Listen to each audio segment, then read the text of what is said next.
afraid if this is not good. Okay, agree. Kamu aja. Mana dia mungkin bisa diatur itu yang perlu di mute.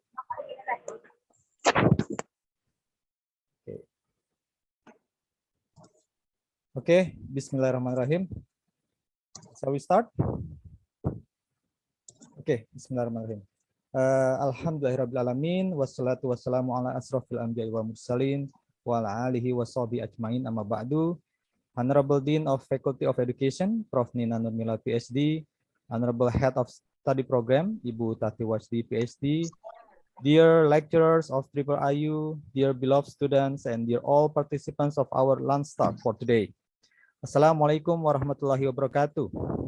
Waalaikumsalam warahmatullahi wabarakatuh. Okay, a very good afternoon, everyone. First of all, I would like to welcome all participants to our monthly sessions of lecturers talk. We call it LunchTalk. Okay, and this program is organized by Faculty of Education of Indonesian International Islamic University, or we usually call it Triple IU.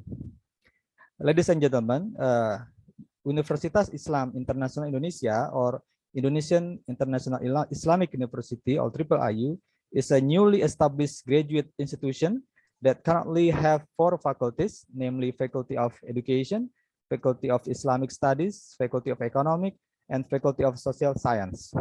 And the university also has various research centers with specific expertise to respond to strategic issues and challenges related to Muslim society worldwide. And the presence of Triple IU is to preserve and promote Indonesia Islamic culture and civilization. Okay. And firstly, I would like to invite Professor Nina Nurmila, PhD, to give her welcoming remark. Please, Prof, the Zoom floor is yours. Okay, Bismillahirrahmanirrahim. Assalamualaikum warahmatullahi wabarakatuh. Wow. I would like to ask whether my voice is clear or not. Clear. Yes, it's clear. Okay, okay, it's clear. Thank you very much. I will repeat again. Bismillahirrahmanirrahim. Assalamualaikum warahmatullahi wabarakatuh. Rabbi shrah li sadri wa yassir li amri wa hlul 'uqdatam min lisani yafqahu qawli amma ba'du. I'm glad that today we can have the second monthly discussion at the Faculty of Education of the Indonesian International University, Triple IU. And as you might know, that our last month's speaker was Dr. Lukmanul Hakim, who is the moderator today, and he has spoken about group decision making. And our today's speaker, Dr. Charina Ayu Rizkyanti, and we call her Ibu Cherry, will speak about empathy. And I think she will be one of the experts of the empathy when she gains her professorship. Because I saw that she has several publications on this topic and seems to be very passionate in speaking about this topic. Well, okay, sorry.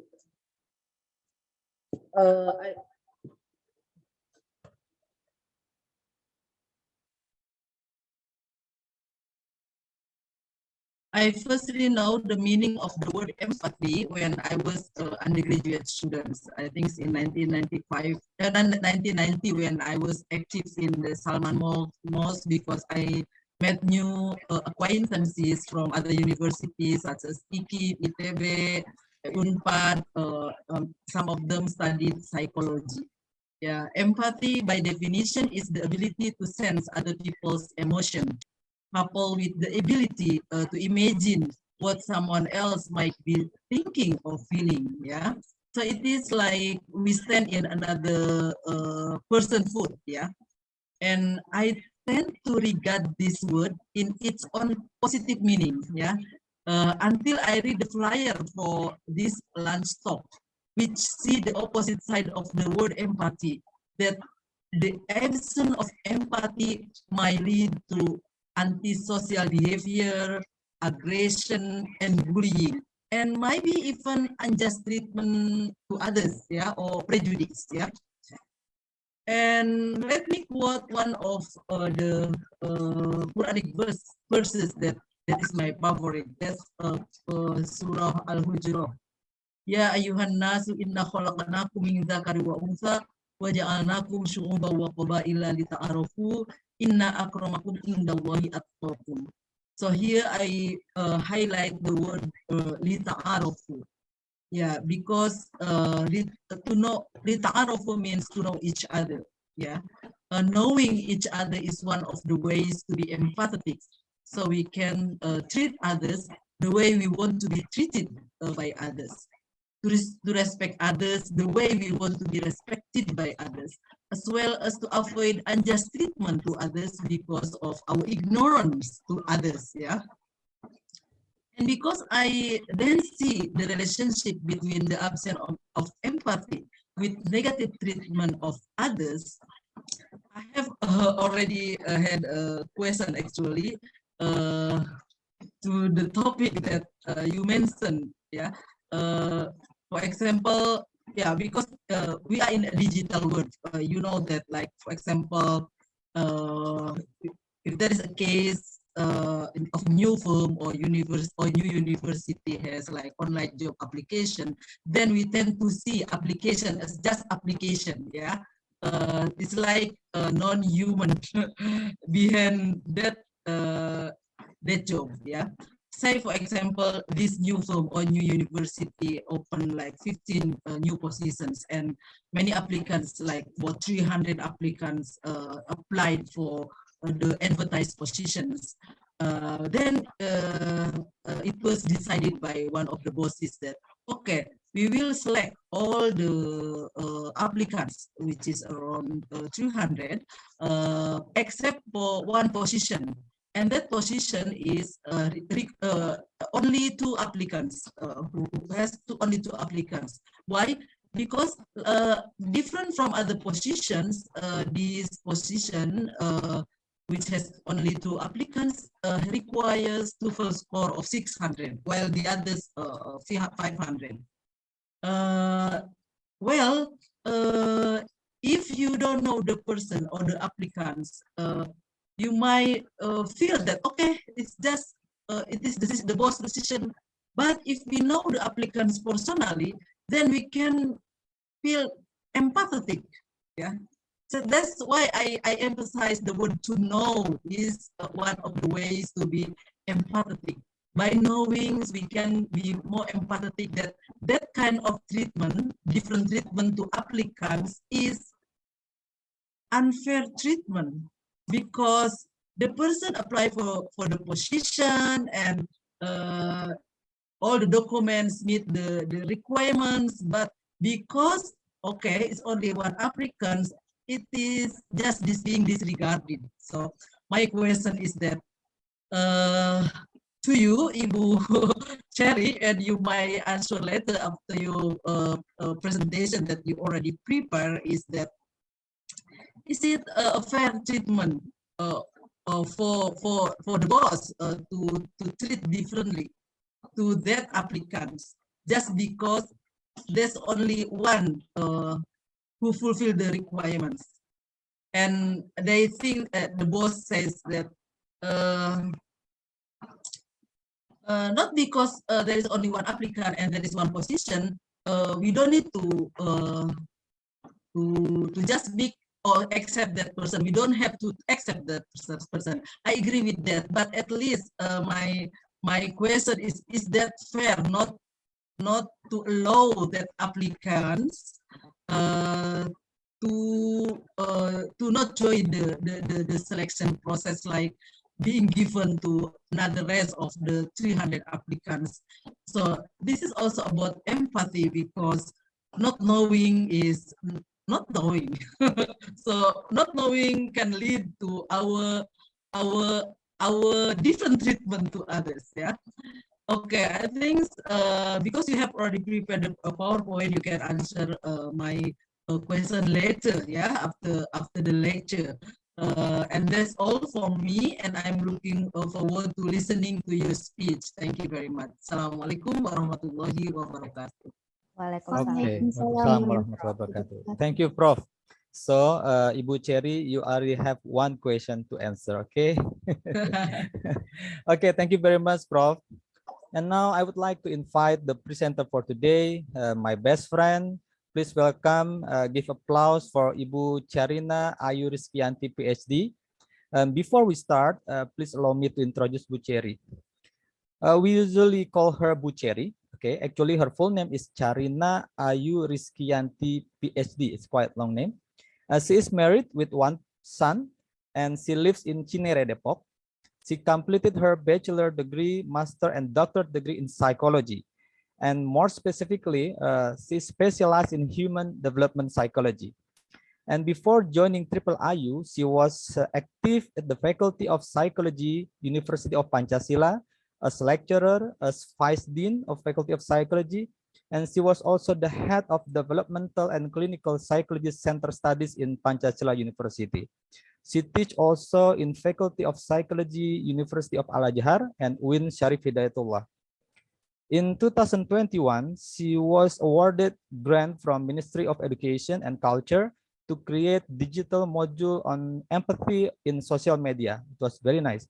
She has presented her researches in many parts of the world, like in Japan, in India, in South Korea, Malaysia. Oh my goodness, I envy you. Okay. For her research, please allow me to mention just 4 of them because it's too much. It is a single paragraph and 5 pages, you can imagine. So I will just read 4 of them. For her thesis, she wrote about scaffolding strategy in preschoolers.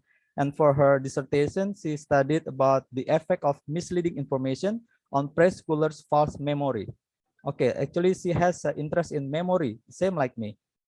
And then her latest research has been published in 2022 with the title of the research is Family Communication Pattern as Mediator on Empathy and Parent-Adolescent Conflict. Okay, and in 2021, her article with the title Empathy and Defender Role in Bullying at School, Student-Teacher Relationship as Mediator has been published in Scopus Index Journal of Electronic Journal of Research in Educational Psychology. What I highlight from her researches are she has a huge passion in empathy. So should any student who are interested to study about empathy, then you can ask for her to be the supervisor, I believe. Okay, Ibu Cherry, the Zoom is yours. Thank you so much, Pak Lukman. Can you hear my voice clearly? Very clear. Thank you so much. I would like to thank Bismillahirrahmanirrahim. Assalamualaikum warahmatullahi wabarakatuh. First of all, I would like to thank to Faculty of Education for this great opportunity, for my dean, the head of program, my colleague, my best friend, and my beloved students. I feel so honored that today I can share my research, especially my research interest, which focus on empathy. So I'm going to share screen. Okay, sorry.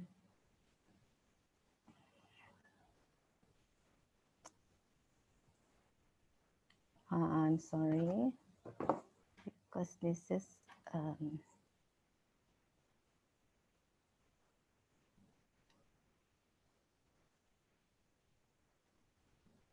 Pak Lukman, can you see it visible? Yes, it's good. All right, thank you. So thank you so much once again.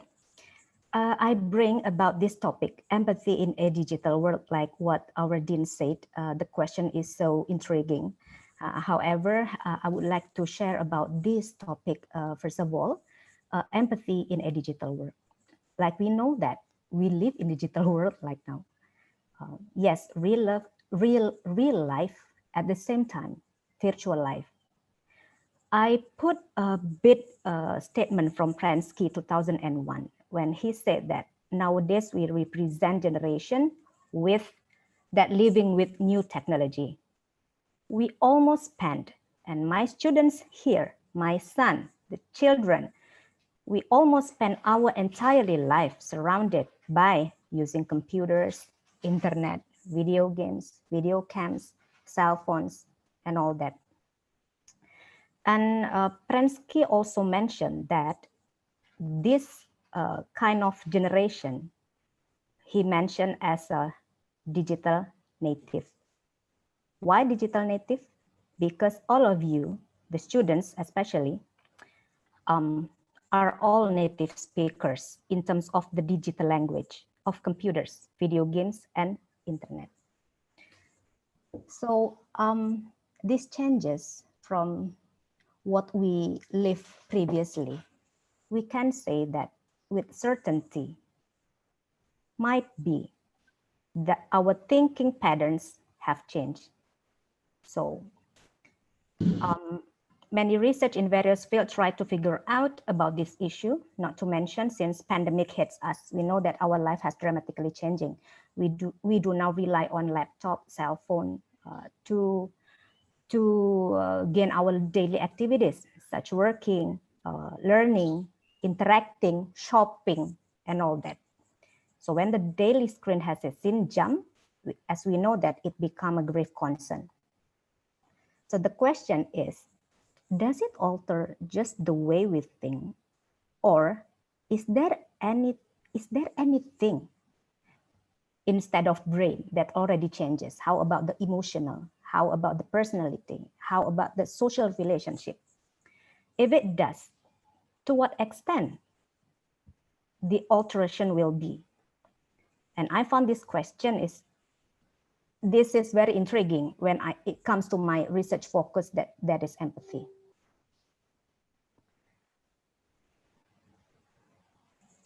So why empathy? I start first from this short question. Why empathy? As Professor Nina mentioned earlier, that empathy is such a very essential key, and it's supported by what Borba has said, educational psychologist.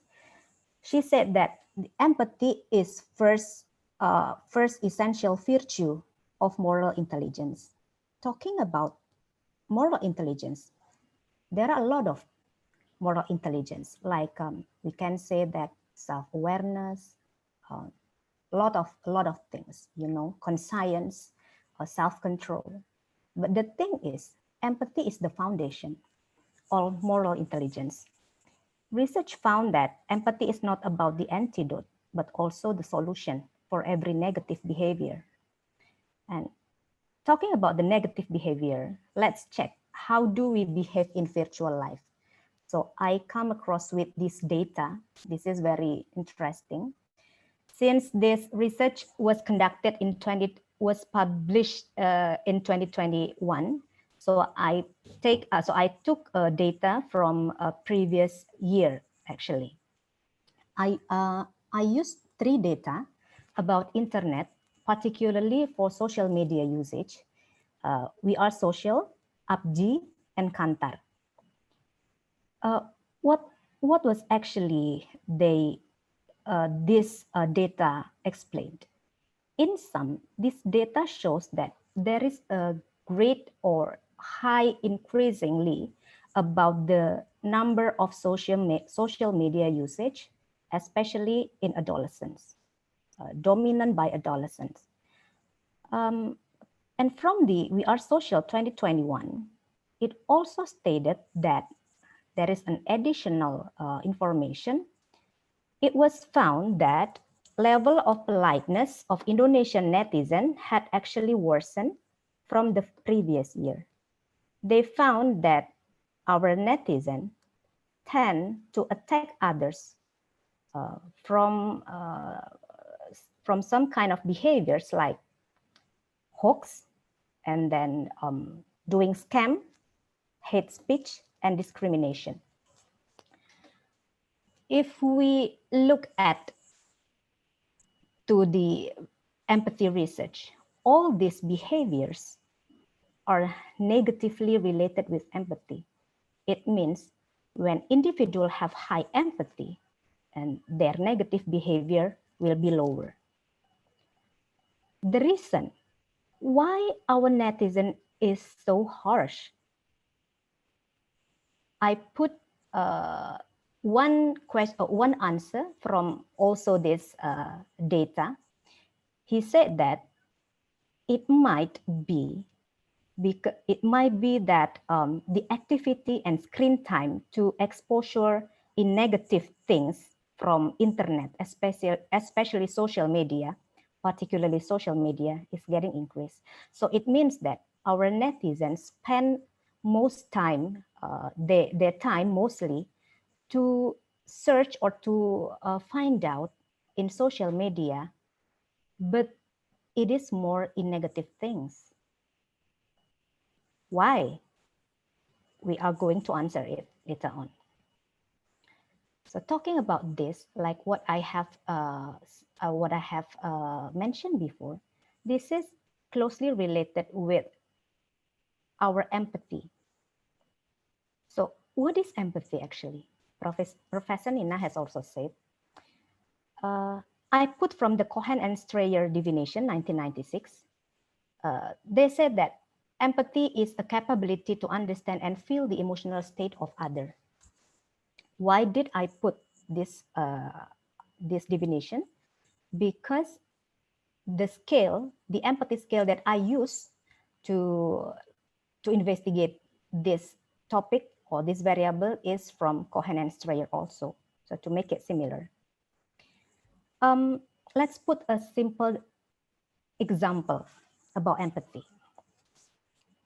We try to pose ourselves in the real life, not in virtual life. Let's say that you might have, or I might have been a volunteer in community service, let's say orphanage. Of course, there are a lot of activities that volunteer must do. For example, is reading a book for that kids.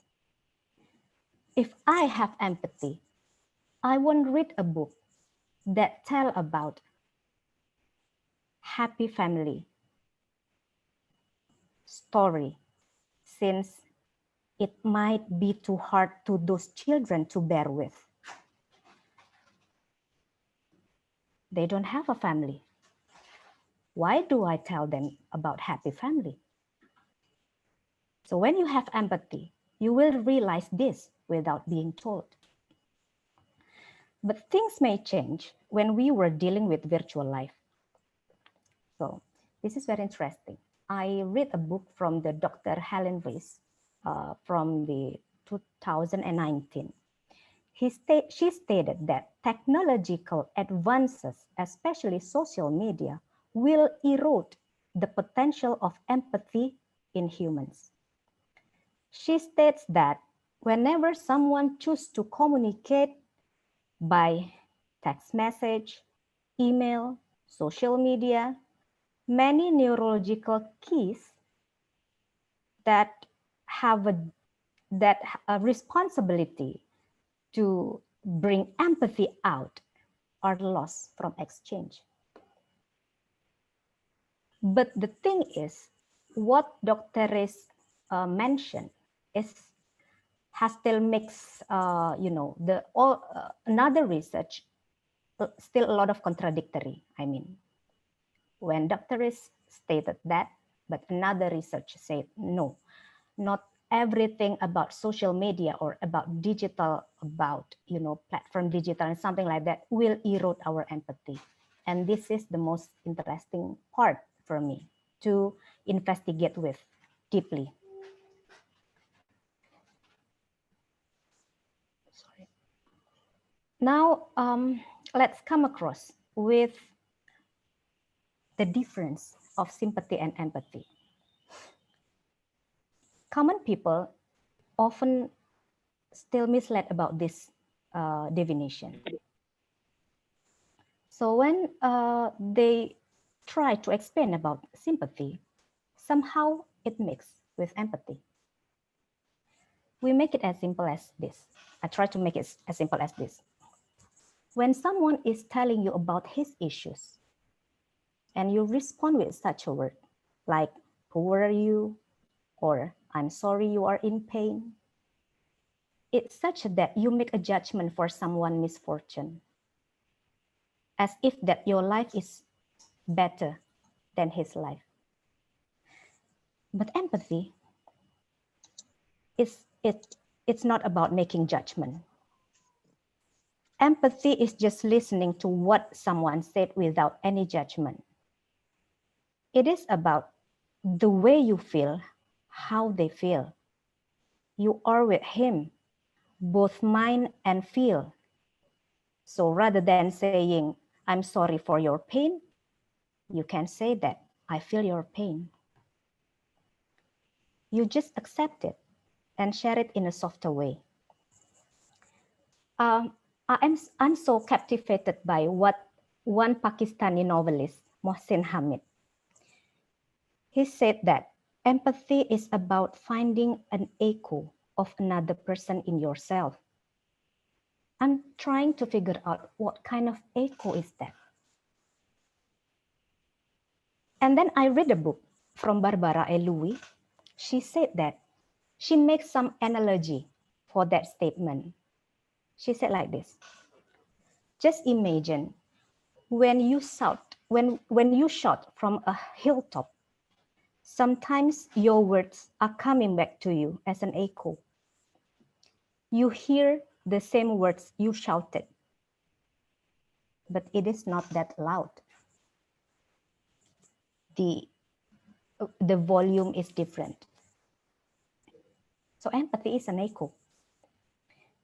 We don't add to what someone feels.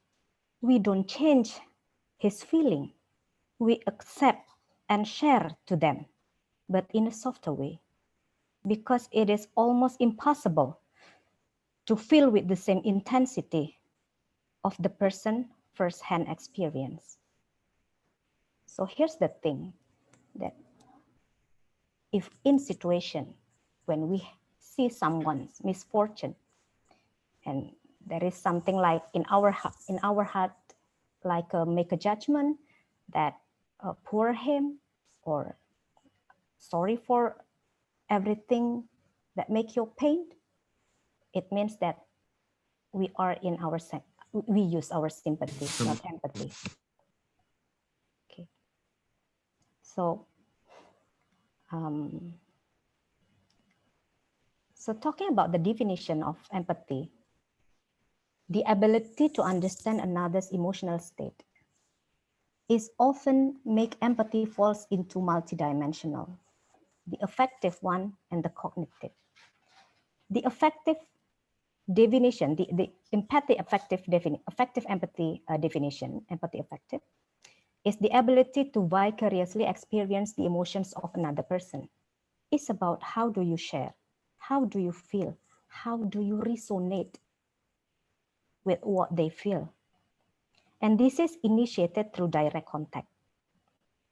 And it appears very early in our stage of life. Later on, we will see it in this slide, in next slide.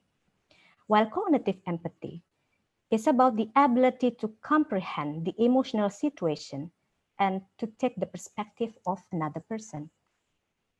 And it develops later on after affective empathy appears.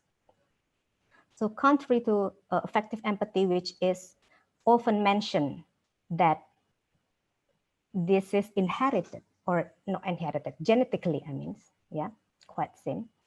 Cognitive empathy is driven primarily from the environment, parenting style, educational settings, and so on. So this is how empathy is supposed to be. There is an affective and also the cognitive. Individual with high empathy will be able to make emotional connections towards others, to actually grab their point of view and be able to experience what they are feeling. So by then, the real connection will be built up. And of course, it means meaningful connection emerge. That's why what Professor Nina said about whether empathy can lead the negative things. Actually, the origin of that the statement, because there is an imbalance of affective and cognitive, imbalance between those two dimensions. So I'm going to explain it in another slide. Pak Lukman, what time I must finish my speech? You still have like 10 minutes. 10 minutes. Okay, thank you. Yeah, just continue and finish the stage. The Okay. slide. That's all. Okay, thank you. Thank you, Prof. In human developmental psychology, I try to figure out the empathy stages. So actually empathy, the origin of empathy is from philosophy. And then when it comes to psychology, social psychology talks so much about empathy, while human developmental, not that, much to explain about empathy. I'm trying to, to drag these stages more clearly. So here it is about the empathy stages. The stage one, as we know that by the picture, this is so interesting for me. Newborns, after 18 until 70 hours, they born. In this time, the child cannot clarify between himself and other distress. They are very intense of another distress. And that's why we can call it that affective empathy has been initiated through this stage. So by the experimental study, it has shown that if we put one baby beside another baby that is crying, and the other baby will be crying too. This is from experimental studies. So many researchers mention this kind of behavior with contagious crying.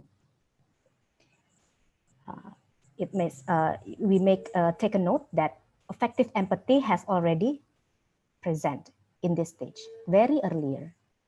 At the second stage, from year 1 until 3, from age 1 until 3, it shows that the child now slowly understands that another person's discomfort is not her own.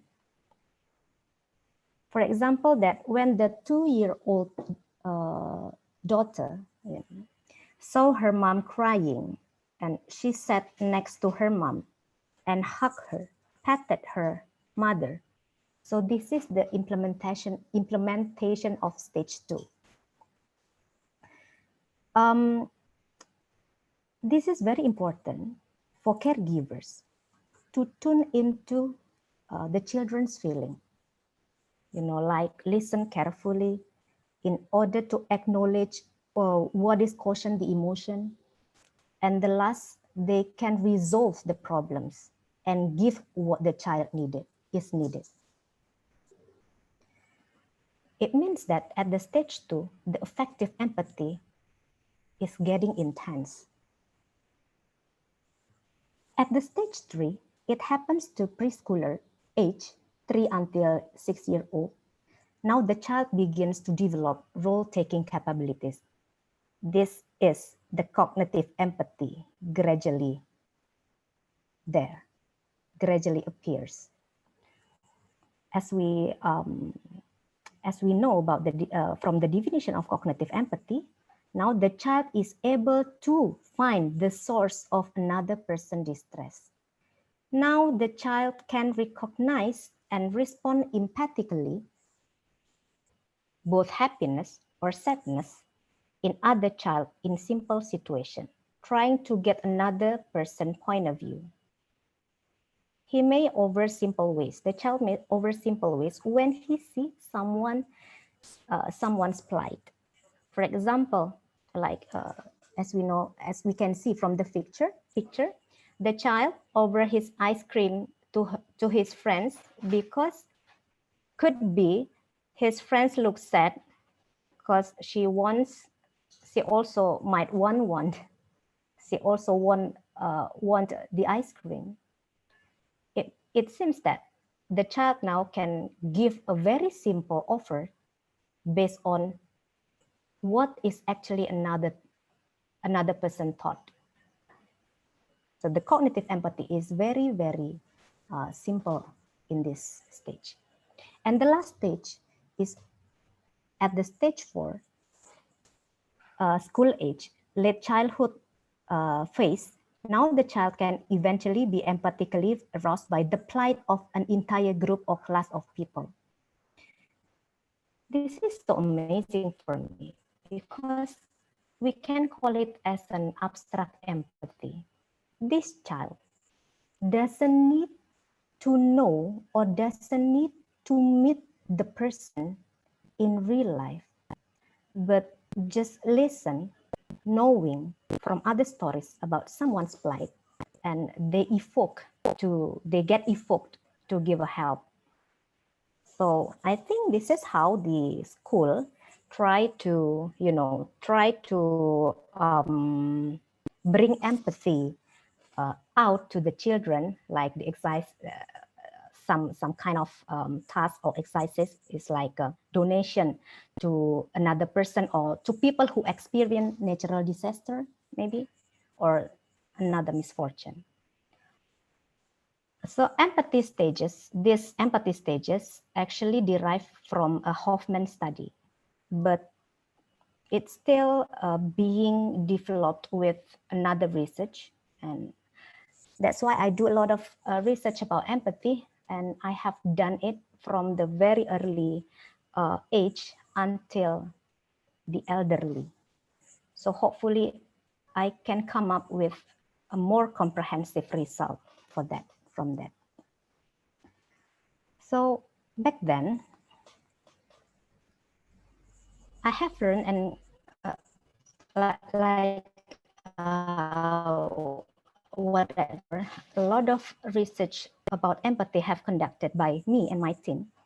But to be honest, in last 2 years, when during this COVID-19 pandemic, I focused to investigate empathy and digital literacy issue, since I think now the world needs a lot of results of this new situation. So try to figure out and follow what the scientific advancement must do. I'm going to share about one research. So talking about digital media literacy issues, there are a lot of issues that can investigate altogether with empathy. For example, like pubbing, problematic internet use, fear of missing out, cyberbullying, cyber aggression, and so on.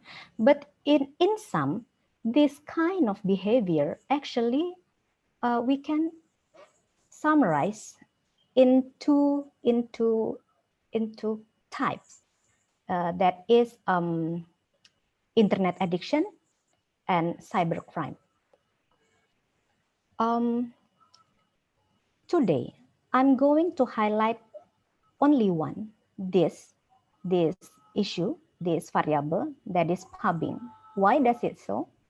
Because many research say that pubbing often considered as behavior that can trigger another behavior, problematic internet use, FOMO, and etc. So let's start from the very basic behavior, which is let's together we try to imagine whether we have been in pubbing situation. All right.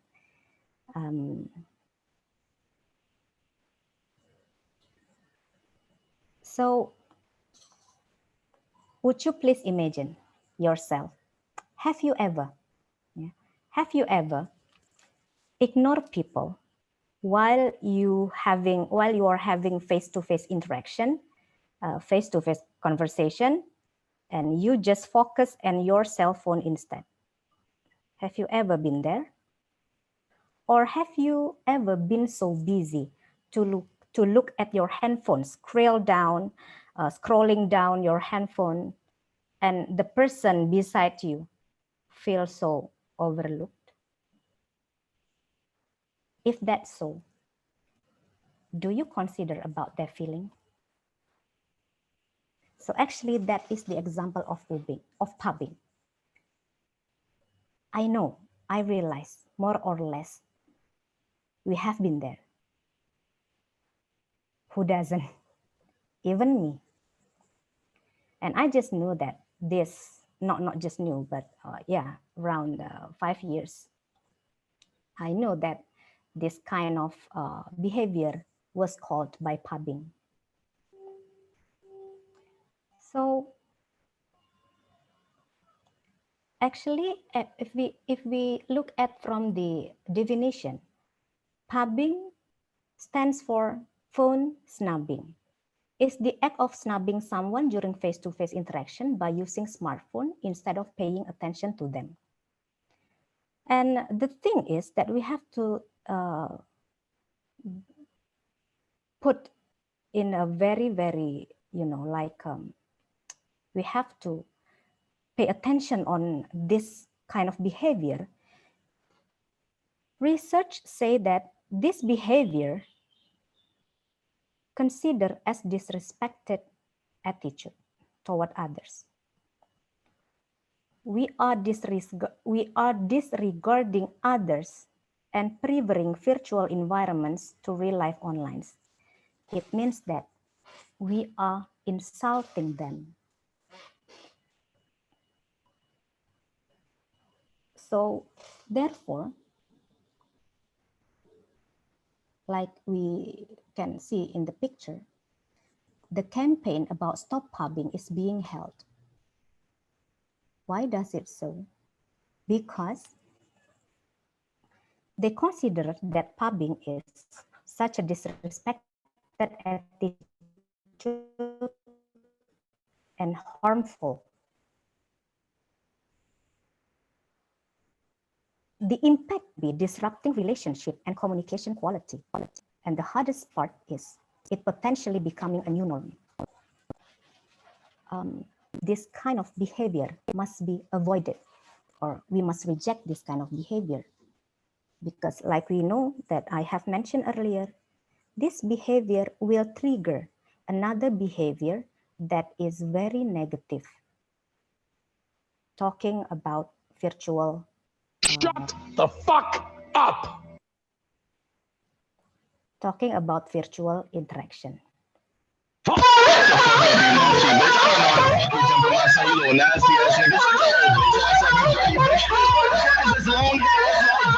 Yeah, I think our Zoom has been. Sorry.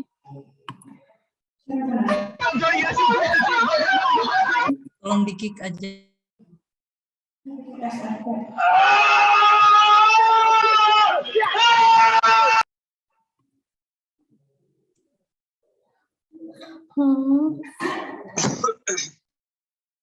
Yeah, I'm sorry about that. Okay, we can continue.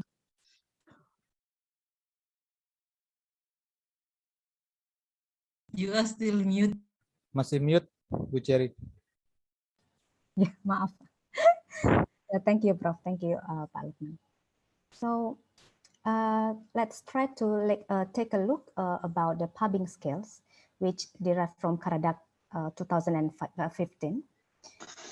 Pubbing scale consists of 4 type scales, that is smartphone addiction, internet addiction, social media addiction. Oh my God. And the last one is game addiction. Nah. Seriously wonder. Mbak Nadia, mungkin ini Atia aja nih bisa di remove. Oh, itu Atia itu. Atia, it seems like Atia is one of ours, but it seems like Atia's account being hijacked, don't you think? Yeah, I think so. It's better for us to remove first.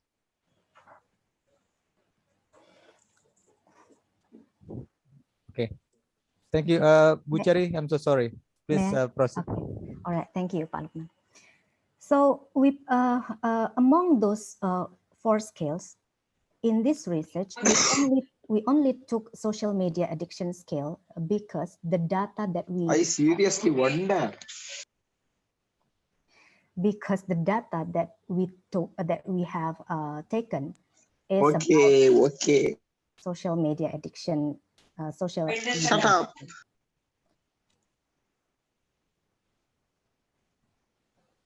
Okay, can I continue? Yeah, just continue. Yeah, Okay, please. sorry. This is very unusual. All right.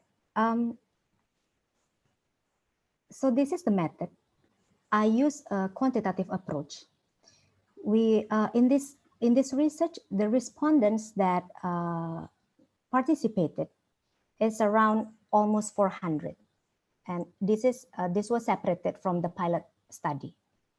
We took respondents with age 16 until 21 that is still in adolescence phase.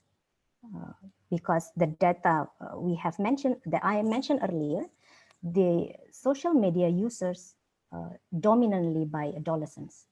And we use two instruments, that is pubbing scale and the basic empathy scale. Next, the analysis we use, or in this research, we use the simple regression analysis technique. And then this is the example of social media addiction scale by pubbing scale by Karadak. There are 10 items and all items is favorable. For example, is I check over my social media accounts whenever possible. I check over the accounts of the people I don't know in social media. I wonder whether my friends read my posts or not. This kind of these items will be scored by 4-point Likert scale from never to always. And the basic empathy scale was derived from Jolliffe and Farrington, but they use definition from Cohen and Strayer.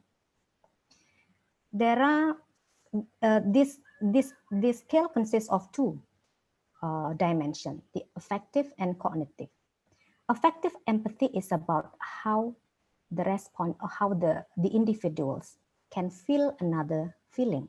For example, I get caught up in other people's feeling easily, or other people's feeling don't bother me at all. While cognitive empathy is more about how do we take another perspective. I can often understand how people are feeling even before they tell me. I find it hard to know when my friends are frightened. And in a total, there are 20 items of the basic empathy scale, 9 items for cognitive, and 11 items, the rest is for affective items, affective dimension. Then we come up with descriptive result. We have found that our respondents, which is in adolescent phase, when we ask about what types of social media that you use, so 95% of adolescents says that they spend their screen time on social media, SNS, like IG, TikTok, Twitter, what else? Some kind of social media network system. And how about the length of time to spend on social media? 47.9 adolescents says that they spend the time on social media about 1 until 11 hours per day. And 42.3 say that they spend around 7 until 12 hours per day. Oh, sorry. And 1 hour and 6 hours per day, 47.9, and then the blue one is 7 until 12 hours per day. So this is demonstrating how adolescents get a high involvement in using social media in their daily life. So this is just descriptive before we come into analysis. And the number of social media accounts that they have, this is quite amazing, because 53.5% say that they have 4 until 6 account, social media account, and actively social media account. While when we ask do you have a similar, are you using a similar social media with your parents? They say that around 63.1% say they have different social media over their parents. So the active account is not the same with their parents actually. In other words, while their parents using Facebook, this adolescent is using Instagram. It means that this family never met in virtual. They never met in virtual life. Try to find another social media which is different from the parents. All right. So talking about when we analyze, is this any correlation or contribution from empathy on pubbing? The result is quite intriguing because this is not in line with the previous research that used to found negative correlation. So in this research, only cognitive empathy has significant effect on pubbing. The contribution is about 38%. What does it mean? It means that the higher cognitive empathy they have, the higher pubbing among adolescents. In other words, the better this adolescent can take another perspective, they tend to ignoring people around them. So this result only found a significant result only for cognitive dimension, but not for affective dimension.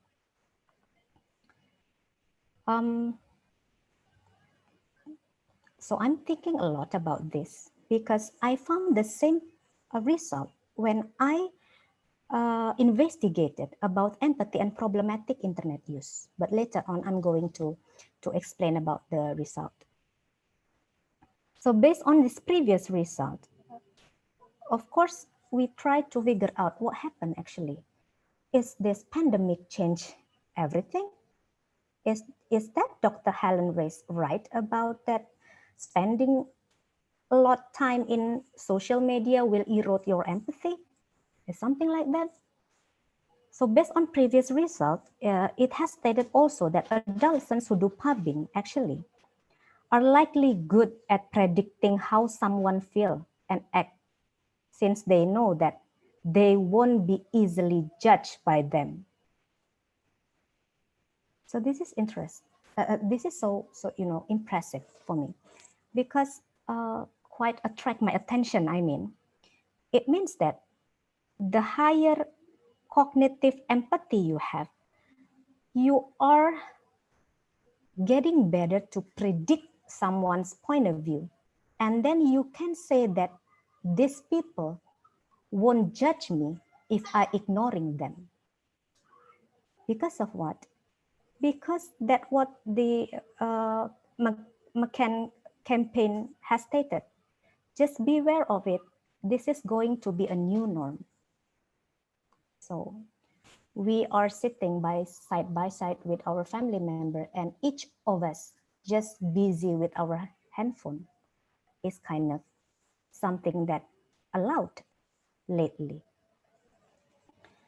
And of course, this is we have to take put our take a note, like what Professor Nina said previously. I can explain that each dimension of empathy will result different behavior, either positive or negative. Let's say that individuals who have high cognitive empathy, it means that they are good at predicting someone else's behavior. They can good at grab someone else's thought, but they also have potential to attack or intimidate others. Previous research said that while individuals with high affective empathy, they tend to do prosocial behavior, but in the other hand, they can be trapped to be the victims of aggression. Therefore, And this pubbing, this kind of pubbing, actually, it almost it happened mostly between they who have close relationship, like family member, like a couple, so they know that they can be judged easily by someone who close to them rather than someone who doesn't have any relationship to them. So they're just enjoying the pubbing. Therefore, in a conclude, actually about empathy, we have to pay attention that this is not about how well do you predict someone else's thought, or how good you can feel someone else's feeling. So empathy must be balanced about affective and cognitive. Either cannot be higher or lower, must be balanced. Therefore, an intervention is needed to develop empathy. One of them is to avoid pubbing. And for the recommendation, actually, what Pak Lukman has said in my CV, we have made a digital model about empathy, which can be accessed publicly. And we make it this kind of module in educational settings. So 5 minutes more, can I, Pak Lukman? May I continue? Okay, 5 minutes. 5 minutes, all right. So this is the digital model that I have, that we have already published. This already published in SPADA Indonesia by Ministry of Educational Education and Cultural. The aim is to share public knowledge about what empathy is, to equip students skill of how to show empathy toward others. And the last one is to support adolescents for giving empathy comments in social media. So although it's actually allocated for university students, especially psychology, but we made it in a very basic format that even people in general will understand this material. And in this final section, we can, if you try to use this model, there are a lot of sections.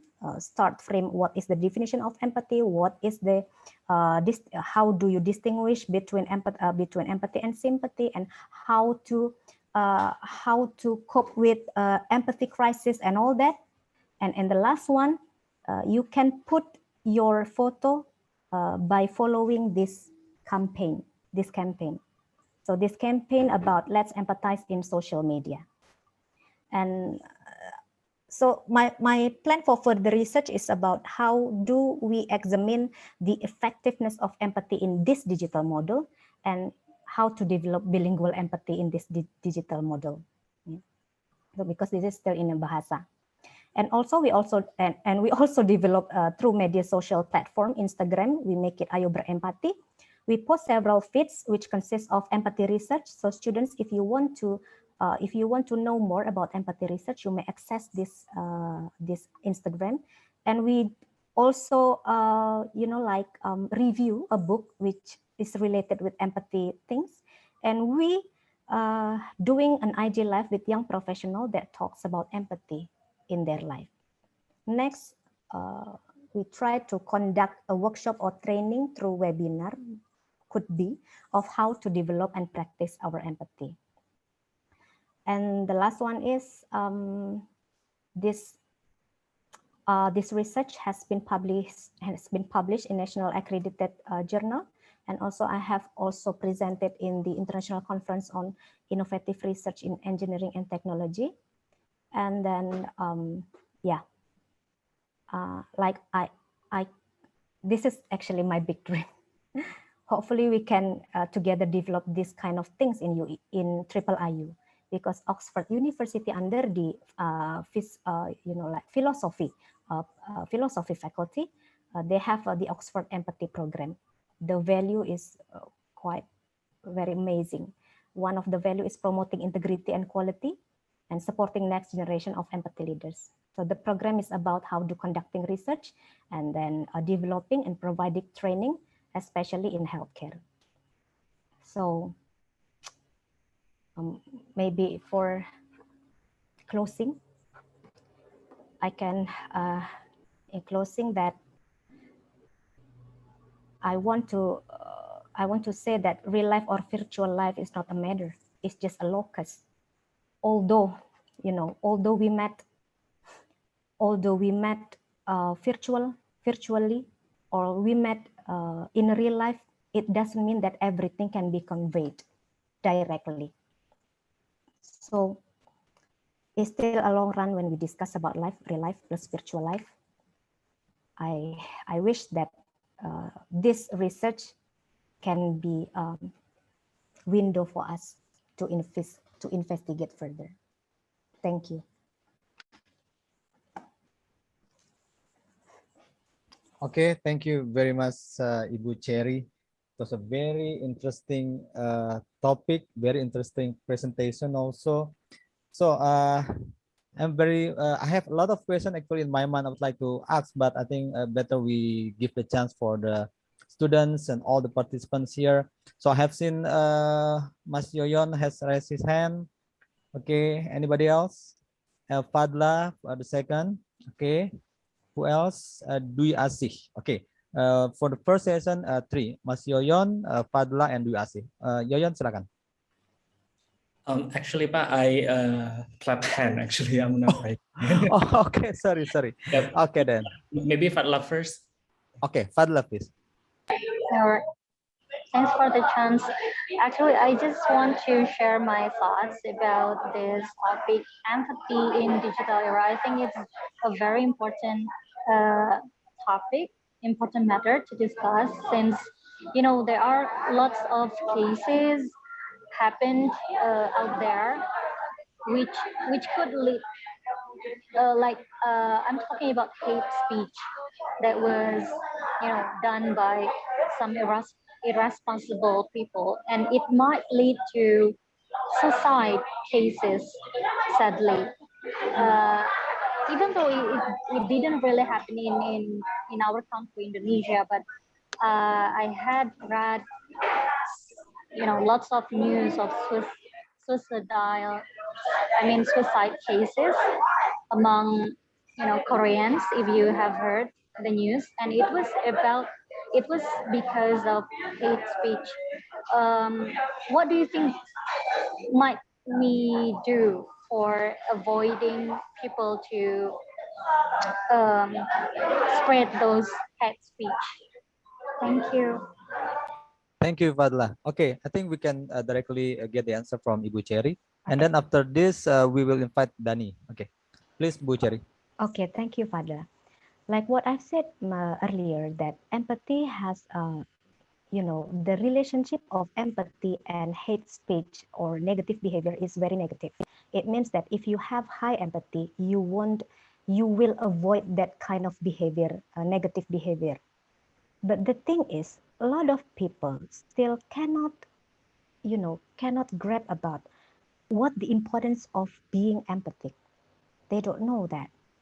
So like one of my students said that she explained about the urgency of empathy to someone that is older than her, way older than her. And this person that is older than her said that, oh, I don't know that being empathic is that kind of something that very urgent. I just knew that if we give or we treat someone with nice thing, yeah, that's all. That is all that we have to do. Yes, that's right. But the thing is, empathy, like what I said before, is beyond service. When you have empathy, you don't have to wait someone tell about their issues with you. Like, oh, I feel so stressful and then I'm going to suicide after this. No, you can detect it. You can capture it by their gesture, their tone of voice, and then, facial expression. Some things change. We detect the changes. That's empathy. We are more sensitive about the changes. But yeah, that's why I think that bringing the digital model about empathy to spread this in a more massive society is not about to bring the knowledge, but also bring there about sensitivity, the importance of this empathy is not just an antidote, but the solution for every negative behavior. Because like what I said before, the cognitive empathy, when it is higher, when when the affective empathy or cognitive empathy is imbalanced, one thing is high and one thing is low, and the result in behavior will be different also. It means that we must have those two. And how to get those two? So I do really want to make it in Triple IU all together with my beloved students and my colleagues. That's what can I say, Pak Lukman. Okay, thank you. Thank you very much. I would like to join your research if you want, if you will do that research. Okay, Will because do. I think I have this cognitive empathy and I have this affective empathy also. Then I'm quite balanced. Maybe you can interview me as the source. Okay, for next is Danny, please. Yeah, thank you, Pak Lukman Nur Hakim. First of all, I'm really, enjoying the whole presentation, and congrats for you, Bu Thank you so Charina. much, Pak Dani. I'm Dani. I used to work with Professor Jamhari under Config project, and we do a little bit a part of empathy in terms of the study, but not that extensive. Currently, I'm affiliated with UNESCO MGIP, Mahatma Gandhi Institute of Education and Institute of Education for Peace and Sustainable Development. And I'm amazed that you use the concept of empathy. That's something that actually we push forward. So at my organization, sorry, it's probably not question. It's more like a comment.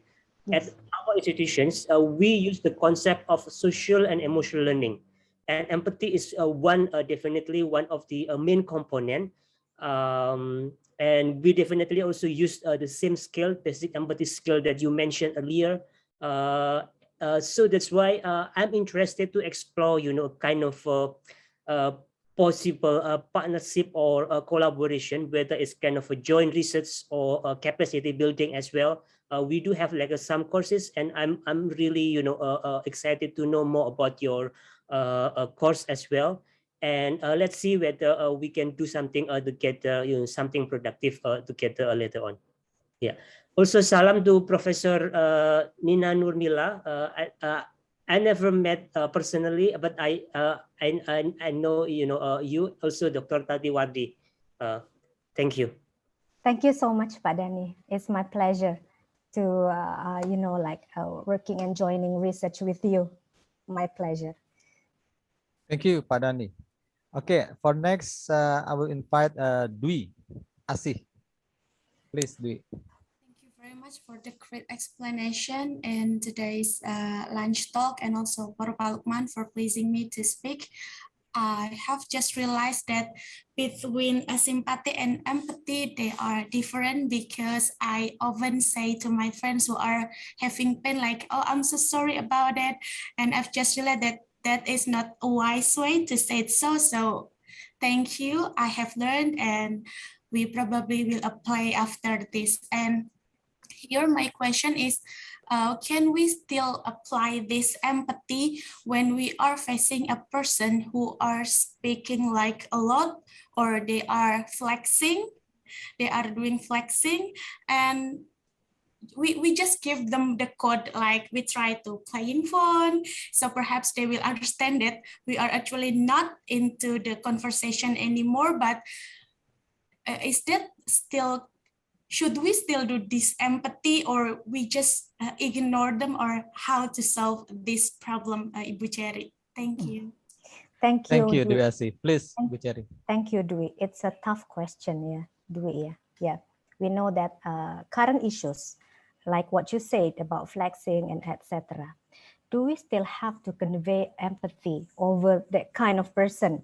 Is it something like that? Yeah. If we try to dig about deeper about the definition. Yeah, the definition is how do we perceive, how do we grab, how do we understand someone else's feeling. So I said that this kind of person who love flexing actually is not quite mature. It's not mature yet for me. Yeah, you know, like they try to show off about everything they have while there are a lot of people in misfortune condition. So it's not that kind of things that have to be shown off, to be shown off. Do we have to empathize, to empathize with them? Yeah, just use the cognitive and affective in the other way. I mean, try to find out what is actually they are thinking, so they can do that kind of flexing while another person is implied. Or how do they feeling when they make another person, you know, rugi, yeah, another person in a plight condition. How does they feel about, how do they feel about that? So I'm trying to figure out what actually this kind of person thinking, rather than do I have to empathy with them? And I think if we try to capture in another side, we can get the answer and get the solution, and we can reflex, make a some kind of reflexing, you know, yeah, reflex, self-reflection, that we just don't be like them. It's not a good model for the young people, particularly, and also the children, because doing flexing is something that horrible. It means that you just want to get everything instantly. Can you feel another person's feeling? They cannot eat, they cannot go to school, they try to owe in another place, but this person are doing flexing. And I think this, yeah, social media has a, you know, huge role to this person, such person, to you know, like show off about what they have. It must be stopped. There must be any, you know, policy to make this such person stop doing that things. That's what can I say? I can say, Dewey. Hopefully, can satisfy you. I am. Okay. Thank you. Thank you, Bu Cherry. Next, I would like to invite Yoyon. Please, Yoyon. After that, Dian, and then we win. Okay, thank you very much for the opportunity. Actually, I have two questions here. First might be personal. Okay, I would like to start with my first question. Actually, I would like to say that when it comes to face-to-face interaction, I think I have like my empathy when it comes to, you know, feeling someone's emotion or listening to someone's stories, misfortune, things like that. But when it comes to what is it called, virtual setting, I think I don't have that kind of sympathy as same as when I in the real life. It prevents, for example, like when I was in my social media, it's like kind of easy for me to kind of like comment on something that after I thought again about this, I think I shouldn't say this. I shouldn't say this to someone's picture, for example, and things like that. And that's why there are a lot of times that I deleted my comments when it comes to social media. And that is why my question is, how actually to develop empathy in virtual setting, Ibu? That's my first question. And the second question is, I'm wondering to relate this topic into educational setting itself, because as we know that during the pandemic, we changed our learning and teaching activities into virtual. And I believe that empathy should be there in learning and teaching activities. And I wonder if this kind of virtual thingy impact to the empathy empathy of the learning and teaching activities online, Ibu. Can you explain about that? Thank you. Yeah. Please, Okay. Bu Cherry. Thank you, Yoyon. Yeah, like what I said before that, a lot of people, consider that virtual life and real life is quite different or highly different. Yeah. But when I learned about empathy, a lot of contradictory, the results still contradictive, very mixed, still mixed. But at the end, I found real life and, virtual life is quite the same. So whether in real life and actual life, real life and virtual life is actually talking about us, about who we are, I have, if I'm not mistaken, I have mentioned about the definition of integritas in your class. I said that integrity is a state of being whole. You cannot have piece by piece character, like you are honest but not responsible. You cannot be called as having an integrity, because you just emphasize about the honesty things, not the responsibility things. Now, talking about a virtual and real life, I said that when we have this empathy actually is the foundation of another characters. Why? Because empathy is already given. Like I said, I mentioned at the stages of empathy at very earliest, we born with it, the capacity with it. But the thing is, whether it is going to be developed or not is far from guarantee. So the environment must establish it. Once empathy is inside us, whether in virtual or real life, it's just the same. If in real life we don't, we don't have, we don't like to insult people. We try to control what we are saying. So it will happen also in virtual life. You are the same person. That is integrity. And when it still happens, like what Yoyon has said, there must be something in whether cognitive or affective, which is still imbalanced. And that's why I do agree with you. This is very important in educational settings. That's why I always say over and over, I feel so grateful for being in Triple IU, because I know this is the value that we can develop together. And I remember what Butati has said to me, which makes me so, oh my God, this is very warm. Butati has said to me that, Bu Cherry, just being you. When she said that, I feel that this is the place that really I want to be. That's integrity, just being you, just being me. But the thing is, empathy must be there. Can you get my point, Yoyon? Yes, Ibu. Thank you very much. Thank you so much. Thank you, Bu Cherry. Thank you, Yoyon, for the question. And now I would like to invite Dian. Thank you for the opportunity. I would like to ask two questions. I guess the first one was quite similar with what Dwi Asi already said, because at the moment I'm still teaching, and the way I learned back then, when we are faced by certain situations, even in the perspective of language, right?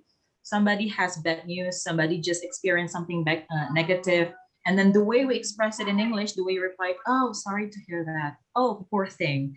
Oh, that's too bad.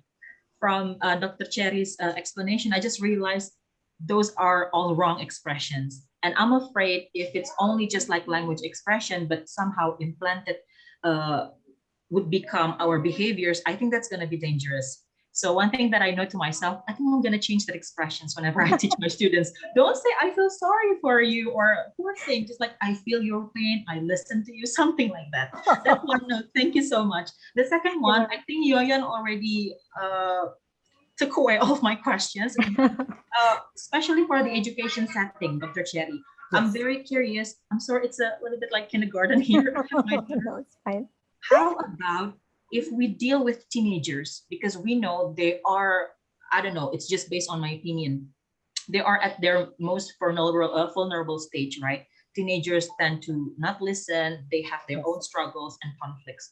How do we build the empathy here? Not only in digital world or a digital classroom or face-to-face classroom, because we know, I think every teacher has this experience. When we're in the classroom, the students might have said like, this teachers, I hate her or I hate him because blah, blah, blah. And then the teachers, I hate this student because of this and that. There's no something that can be a bridge or a connection for us to understand each other. Because when it comes to level of teenagers, in my opinion, strong relationship must be built. We have to have strong bonds. When we talk about university students, I mean, like, hopefully we're all mature, but what about the teenagers' perspective? Thank you very much. Thank you, Dian. Thank you so much. Yeah. Talking about the adolescents, yeah, and you are now, no, not Dian, but Yoyon, Dwi, and Apa, and all the students there. It's not adolescents anymore, yeah, but already expired. The adolescent phase already expired. But yes, I do agree about that. What you have asked about this instability in adolescence. But the thing is, this is what I'm going to, Pak Lukman and I'm going to share in our class. One of the developmental theory that is from Erikson. You know, Erikson said, how do we build attachment? Actually is from getting their trust. Try to get their trust. By what? By listening without judgment. Just listening them. Because we know that when we listen all things carefully, not just another problem, a half solved, but our problem also half solved. That's a kind of healing. So talking about this, adolescents, I have a lot of experience dealing with adolescents, especially students. Yeah, let's say in first grade, bachelor degree, first and second grade, 17 something, and maybe junior high school. The thing is, when we can prove to them that they can trust us, they will open about everything to us. And this is actually the attachment is, the origin of the attachment. Try to get their trust by what? The first one is by listening. Just listening. Do not make any judgment. When you got their trust, you can ask them to do everything. They will do it. And I have proven that. So yeah, maybe a lot of people said that, listening needs time, take time. Takes time to listen and just quiet. No, it's not about that. Actually about listening, a lot of like a training, training say that if you want to be a good listener, there is training such as A, B, C training. But the thing is, you don't need that. It's about empathy. The empathy starts with listening. So if we want to test our empathy, try to listen people. Can we stand when people are telling about their stories and we can listen it carefully, because that's the empathy started.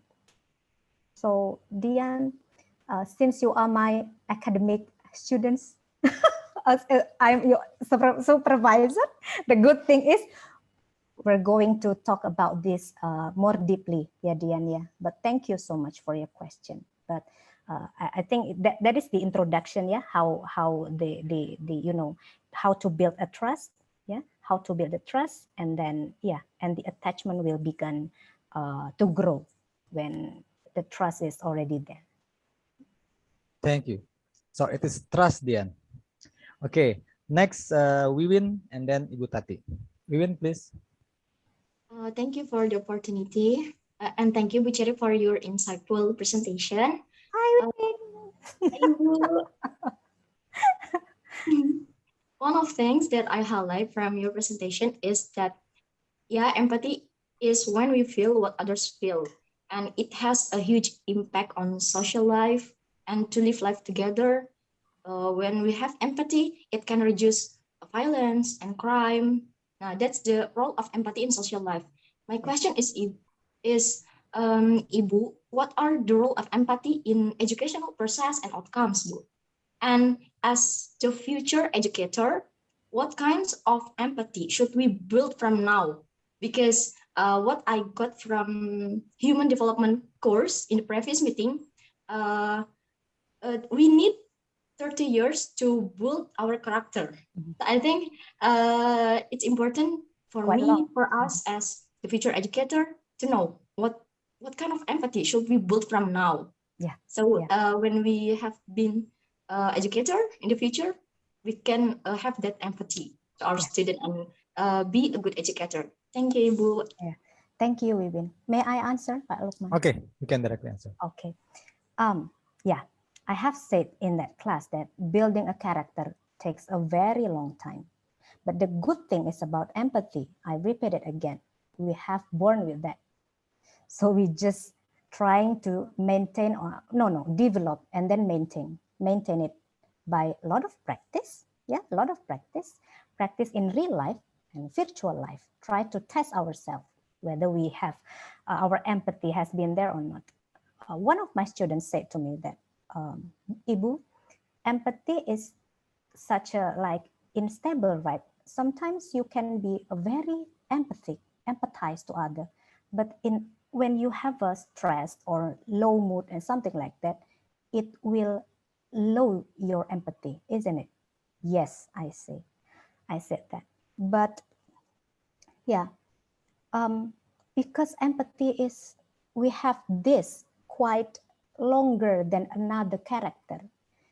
It's just about the how do we maintain this empathy, and about the educator, what kind of empathy that educator must have. There is a, I wish I can give it to our class. Yeah, there is a story in, I can play it in YouTube channel. There's a YouTube channel about story of empathy. The Japanese teacher, which is quite old, and how does she develop empathy for the elementary students? By what? By by writing a note. So every week they have a task. Each students have to read what they have already written at home about everything. But the thing is, they have to put the emotion on there. Like, what makes you happy? What makes you sad? Something like that. What makes you feel enjoy? What makes you feel comfortable? What makes you so disrupted? Something like that. And each student read it in at classroom one by one. It means that when one student read that notebook, all students, the rest students are listening. So when they are listening, it's the boundaries between them faded, just decay. Because now they know that everyone have a problems. So instead of judging about, oh, they're not smart enough, or they're not lucky enough, or they're not rich enough, they are trying to understand and trying to cope with their friend's situation. I think that what teachers must do from the very early. Try to remove that barriers. We are the same. Yeah. It doesn't mean that if someone quite brilliant enough and the other one is not, and the teacher only put attention on this one, no. But this teacher has proven that he wants to know about all his students. His students can tell everything with them to him. and to each other. So this is the kind of empathy, the very basic empathy that teacher must do. Try to remove the barrier between each students. So let them one by one feel another friend's feeling, another friend's thought, another friend's willingness. And from there, like, another character like self-respect, and then self-control, fairness, tolerance began. Like that, Wiwin. Thank you for your answer, Bu Cherry. Thank Bu Cherry, you still have two questions. One is from Ibu Tati and one is from Prof. Nina. Yeah, the early question, if you remember. Okay, Bu Tati, please. We are cheating the time, but I think just too precious just to pass. Okay. The opportunity to ask you, Dr. Charina. This is out of my curiosity, especially because during the pandemic, there is an approach called social and, hold on a second, social and emotional learning, or SEL, that is gaining traction. It's becoming a trend in the field of education, yeah, getting a lot of funding from the federal funding in the US. So I'm just wondering, I think I know, but I don't think I know it. So you are coming from a pure psychology background. Probably you have heard about this SEL thing. How did you see about this approach, especially because it is becoming highlighted as one of the good thing to apply, to implement during the pandemic, especially when we are using a lot of virtual learning. Yeah, maybe you can enlighten us a bit, or for me, because it seems like a lot of clarification, or probably there's some intersection, yeah, between psychology and then the research in education. Yeah, Bu Tati, thank you so much. But to be honest, I have heard that, but I'm not that investigated further about that strategy. I think strategy or something like that. It's an approach, yeah. Approach. But social stands for social, so. 1 second. Social and emotional learning, SEL. Okay. Yeah. Social emotional learning. I don't know why, but I think that empathy plays a main role in that kind of social and emotional learning. I'm sorry, but to be honest, I haven't investigated further. But I'm trying to figure out. Hopefully, next week I can discuss with you about this. And this is impressive. I mean, instead of we just now in a pandemic situation, but the like hybrid learning is a must right now. It's a must, something that we cannot put aside, that our students now with learning with a hybrid condition, not just one way, any real class, in a real classroom. So I think this is very important to be developed yet. And please give me a time to, please give me more time to figure it out. Thank you. Okay. But I believe that empathy will be on there. Thank you. Okay, Bu Tati. thank you, Bu Tati, for the question. Now I will ask for the question from Ibu Nina, from Prof. Nina. She asked about is it fair treatment from the boss is a little bit different between one candidate to another candidate, because one person is she's the only one who passed the requirement from the empathy point of view. Okay. Yes, thank you, Prof. Nina. I learned about moral intelligence because I also lecturing about the character and moral education. It has stated in the in that book, in the literature, that fairness, respected, and all that is coming from empathy. Talking about, is it fair? if we treat another candidate differently, I think it's more about, the position that how do we, I mean like this. I try to make it in a simple, in a simple example. Like we have a lot of students, right, in one classroom. They have another characteristic. There must be someone who is not that serious in this class, in our class, or very serious, etc. But the thing is, the way we treat them should be the same. We do not talk about who they are or what they are doing, but our position is as a lecturer. Don't let each other feel that they are being mistreated or being put aside from us or from another group. So I mean, it will be more fair if the boss, if this is we talking about empathy, try to posit all the candidates with the same treatment, If there is something that must be told, that should be told with the candidate, just make it private. Just ask them and talk about what he must do this, or what things that might come if he does this, something like that.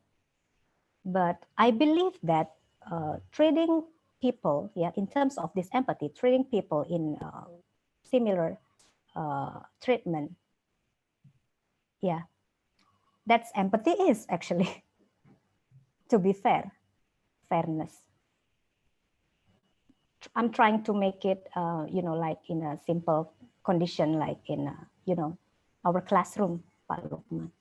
Sorry if this is still a bit confusing maybe, but I'm trying to grab from empathy perspective, Try to treat everyone the way we like to be treated. That's the key. Okay, thank you, Ibu Cherry.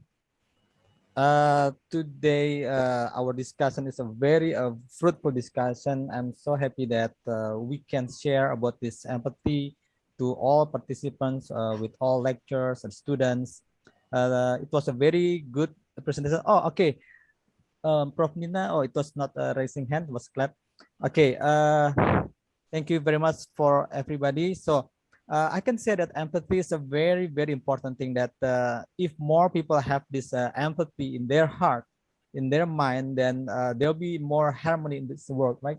There will be no war. There will be no country attacking another country in the bigger spectrum. So, we are in Triple IU, we are educator. Most of us are educators. So I think we should start to spread this empathy things to our students, to our teachers. And we have a lot of students in our class, and they will be the agent of change, the agents of empathy. They will become the one who spread this empathy to their maybe to their schools, to their universities, or their homes maybe. But I think if more people understand about this, then there'll be more harmony in this world, isn't it, Bu Cherry? Yeah, Pak Lukman. Okay. I want to add some statement about this empathy for the last one. May I? Sure. Yeah. So for the conclusion, for the closing, that Sure. Students, especially the students here, empathy actually will make us more sensitive of how other feelings and thought to feel with another person, to feel identified with them and sense their experiencing.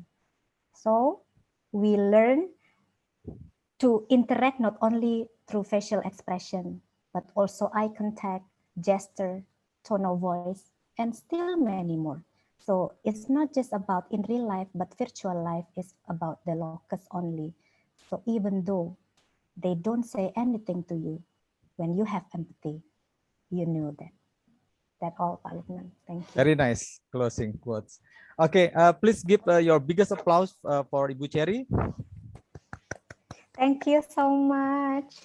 Thank you very much, Ibu Cherry, for your sharing. Thank you, Prof. Nina, Ibu Tati, for organizing this program. It is a very beautiful program, I think, and I hope that we can maintain this program